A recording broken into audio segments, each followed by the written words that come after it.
So here we have the Hyundai i10. I'm going to start off by showing you around the outside of the car, and then we'll hop in and run through some controls on the inside. But from the outside you can see it's a 5-door car with alloy wheels and tinted windows. Let's start off inside the boot and then work our way around the rest of the car from there. As we approach the boot, you can see we have reversing sensors, plenty of boot space as well, along with that 60/40 split folding rear seat should you wish to increase this space even further.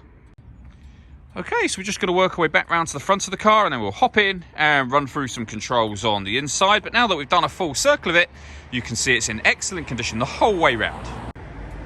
Just briefly before we climb in, I think it's well worth seeing the interior from this exterior point of view. There's plenty to run through on the dashboard, so let's hop in and we'll do that now. Okay, now that we're inside the car, we're going to start with the dials. On the left-hand side, we have the rev counter. We have the speedometer in the middle, and on the right-hand side, the fuel gauge and coolant temperature gauges. Also in the middle, you can see the total miles of this car. They are 3,894.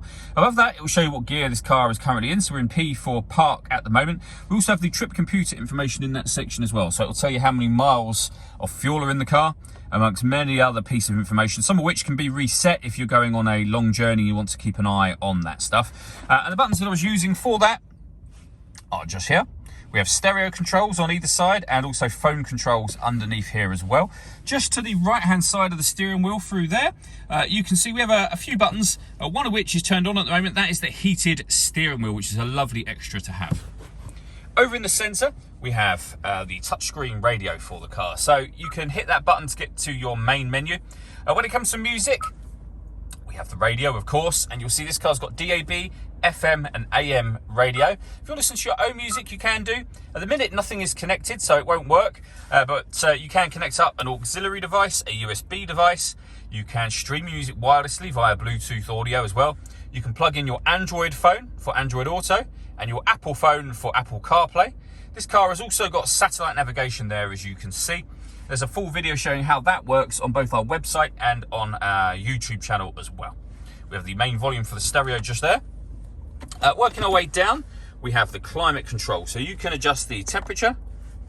You can increase and decrease the fan speed. You can determine where you'd like the air to be diverted once it enters the car. When you're happy with those settings, this button turns the air conditioning off in this case, or back on again, or hit auto. If you do that, the car will take control of the fan speed and the direction of the air to maintain the temperature you've asked for. You can hear it doing that in the background. Just override that and you'll be back on a manual setting again. You'll see auto has now gone off.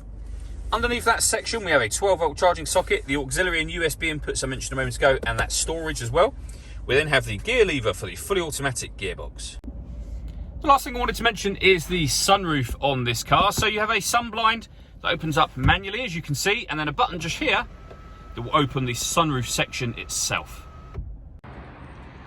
All that leaves me to say is thank you for taking the time to watch this video. If you'd like to come and see the car in person and have a test drive, please feel free to call any of our MJA sites. We'd love to hear from you soon.